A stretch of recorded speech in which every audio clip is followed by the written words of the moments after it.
वाह, बहुत सुंदर, बहुत सुंदर। राम जी को जनक नंदनी। जो बहरी गांव के लड़का पवनवा, हेलो, पवन सिंह है। पवन सिंह ने गाया अपने दोस्त शिवेश मिश्रा की शादी में गाना। और देखिए गाना गाते गाते क्या कहा पवन सिंह ने शादी में। ई जोड़ी बनल रही धरती आसमान,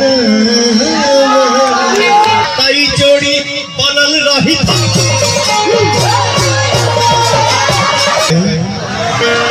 ताई जोड़ी। लेकिन भैया हो, एगो इतना बढ़िया सूरत बा हमनी के धरती पर, जेकरा के हम परिचय कैसे करावता नहीं कि भगवान बड़ी फुर्सत से तुहरा के बनौले। लेकिन भैया हो, ये हो गई फिल्मी अंदाज।